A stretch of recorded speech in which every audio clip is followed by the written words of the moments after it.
Today, I'm going to be walking you through my paycheck routine. This video is going to be helpful for anyone that wants to get control of their money. My name's Anita Niefelt. I'm a certified financial planner and a fiduciary, and I help clients get retired and stay retired. So let's get started. In today's video, we're going to be looking at the budget of a hypothetical couple. I'm going to walk you through how I would help them with allocating their money. First thing that our couple needs to do is to create a zero-based budget. And so you may be asking, what is a zero-based budget, Anita? Well, what a zero-based budget is what you can see here on the screen. So the husband and wife are going to start allocating where their money is going before the month of February actually starts. So in this example, we can see they've listed both of their incomes. And then as we scroll down the page, we see that there's a section for savings. What savings goals do they have that they want to put money aside for on a monthly basis? So we can see we have a kids custodial account that they want to put money towards, a goal of early retirement that they want to put money towards. So making sure we put a dollar amount for each of those goals so that we make sure we put money every month towards that. Then we also have, our regular utilities, water, electric, and they also have mortgage and things like that. But they also have other lifestyle expenses as well that they have to put money aside for. And then finally, they also have debt. So zero-based budget is so important because it allows you to tell your money where it's going to go before you even receive the money. You're making a plan for it. Instead of the cash just hitting your bank account, it's starting to fly out the window and you don't even know where it's going. Now let's look at the different areas that we need to spend our money in and how much we should allocate to those different areas. So the first area that our couple needs to make sure that they have covered are their necessities. We recommend that 50% of their income goes towards necessities and no more. So for this couple that we saw, their monthly income was $9,000 after taxes. So 50% of this would be $4,500. So things like mortgage, utilities, those should not total more than $4,500.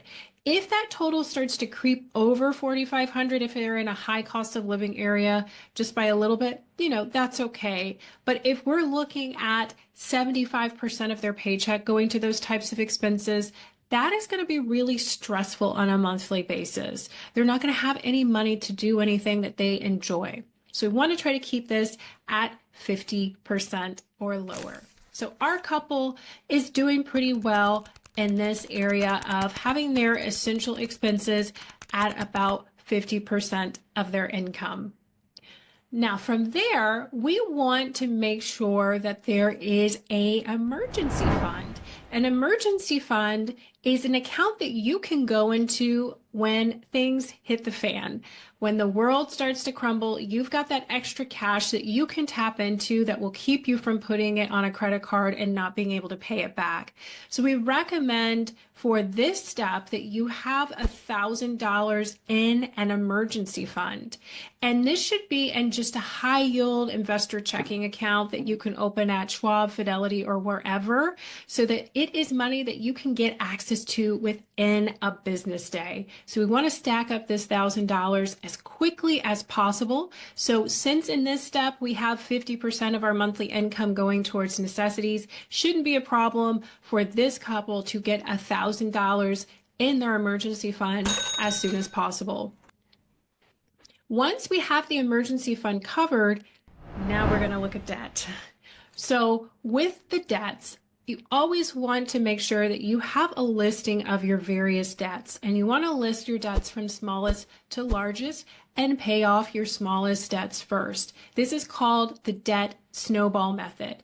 This method is excellent because it keeps you in the game. Once you start getting these small wins and you see that you can do this, you can pay your debt off, that helps you to stay motivated. It does make sense math-wise to pay off your highest interest rate debt first, but psychologically, when we see that we can do it and we're building that momentum, the debt snowball is better because of that. So I always recommend paying off your debts smallest to largest so that you can feel like you can do this and you can stay motivated and you will stay on track.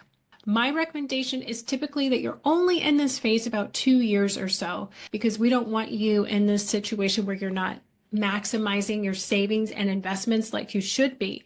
In fact, in this phase, my recommendation is that if you do have an employer-sponsored plan that offers a 401k, we should be contributing up to the company match. So in our example here, typically company match is going to be 4.5%. So they could put 4.5% into their employer sponsored plans, and then everything else should be going towards that 50% of necessities, $4,500, and then the rest should be going to pay off their debt. Now we are debt free. So what do we do next? Next, we want to take a couple steps back and get our emergency fund built up. So our emergency fund, remember, is actually supposed to be 3 to 6 months of essential expenses. And so figuring out what an essential expense is, this is what it costs to keep your house in order. And this is not things like including travel and luxury items. It's food, shelter, water, the necessities, 3 to 6 months of that.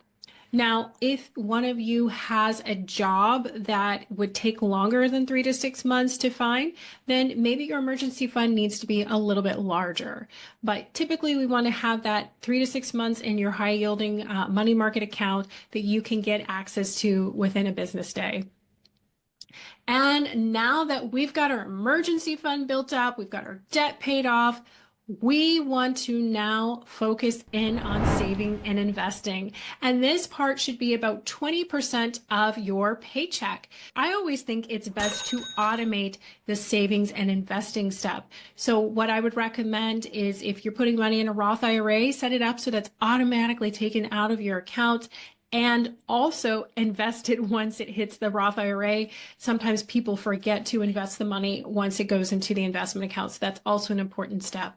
But our couple should be saving between 15 to 20% for this step, and so that they can reach their retirement goals. Our next and final step is going to be the remaining 30% of your paycheck.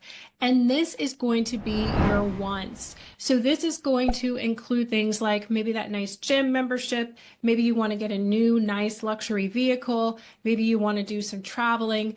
We want to set aside every month a certain amount of money towards those goals.